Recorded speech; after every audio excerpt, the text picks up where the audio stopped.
મિત્રો, સ્ટોરી સાંભળીને તમારા હોશ ઉડી જશે। મારું નામ રાધિકા છે। મારા પતિ વિદેશમાં ધંધો કરે છે। હું અહીંયા એકલી મારા સસરા સાથે રહું છું। લગ્ન બાદ હું પરણીને ઘરે આવી એટલે શરૂઆતમાં તો મને બધું નવું નવું લાગતું હતું। પછી મને પણ ધીમે ધીમે આદત પડી ગઈ। લગ્નના થોડા દિવસ પછી મારા પતિ વિદેશ જતા રહ્યા। હવે આખો દિવસ આવડા મોટા ઘરમાં હું એકલી થઈ ગઈ।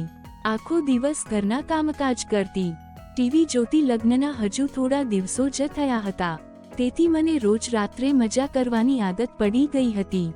મારા પતિ મને એકલી મૂકીને જતા રહ્યા હતા। ધીમે ધીમે આમ જ 3 વર્ષ વીતી ગયા। મારા પતિ અહીંયા આવતા, 5-6 દિવસ રોકાતા અને પાછા વિદેશ જતા રહેતા। જ્યારે પણ તે અહીંયા ન હોય ત્યારે મને તેની સાથે વિતાવેલી એ સુખદ પલો ખૂબ જ યાદ આવતી। એ પલોને યાદ કરતાની સાથે જ મારો હાથ આપોઆપ નીચે જતો રહેતો। જ્યાં સુધી અંદરની રસધારા વહેવા ન માંડે ત્યાં સુધી મારામાં કરંટ નીકળતા રહેતા હતા। મારો રૂમ મારા સસરાના રૂમની એકદમ નજીક હતો। કદાચ તેને પણ મારા અવાજો દરરોજ સાંભળવા મળતા હશે। એકવાર સસરાના મિત્ર અહીં આવ્યા। તેઓ બીજા શહેરમાં રહે છે। તેઓ તેમની પુત્રીના લગ્ન માટે અમને આમંત્રણ આપવા અહીં આવ્યા હતા। તેઓને હજુ લગ્નનું ઘણું બધું કામ હતું, એટલે તે બીજા દિવસે જતા રહ્યા।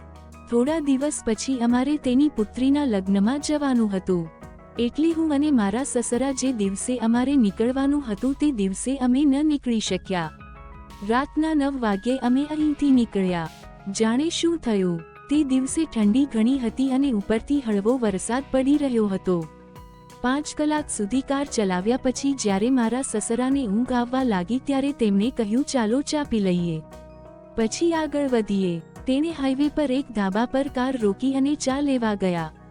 મેં પણ તેમની સાથે 1 કપ ચા પીધી। પછી મારે ફ્રેશ થવું હતું, તેથી હું વોશરૂમમાં ગઈ। વોશરૂમની ઉપર કોઈ છત ન હતી, ચારે બાજુ માત્ર દિવાલો અને એક ગેટ હતો। હું વોશરૂમમાં હતી ત્યારે અચાનક વરસાદ વધી ગયો। હું સંપૂર્ણપણે ભીની થઈ ગઈ। હું તરત જ કાર તરફ દોડી। કાર લોક હતી એટલે મેં ઝડપથી મારા સસરાને કહ્યું કે દરવાજો ખોલો। તેઓ તરત જ આવ્યા। આ સમય સુધીમાં તે પણ ભીના થઈ ગયા હતા। તેણે તરત જ કારનો દરવાજો ખોલ્યો અને અમે તેમાં બેસી ગયા।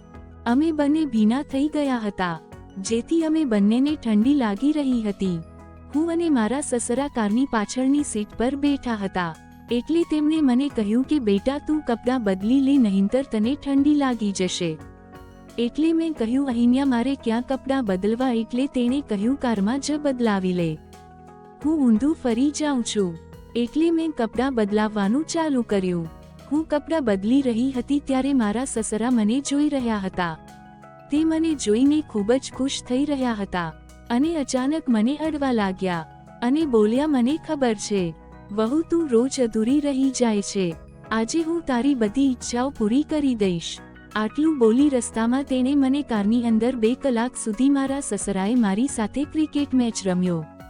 મને મેચ રમીને બહુ જ આનંદ થયો। આવી જ વાર્તા સાંભળવા માટે ચેનલને સબસ્ક્રાઇબ અને વિડીયોને લાઇક કરજો દોસ્તો। ધન્યવાદ।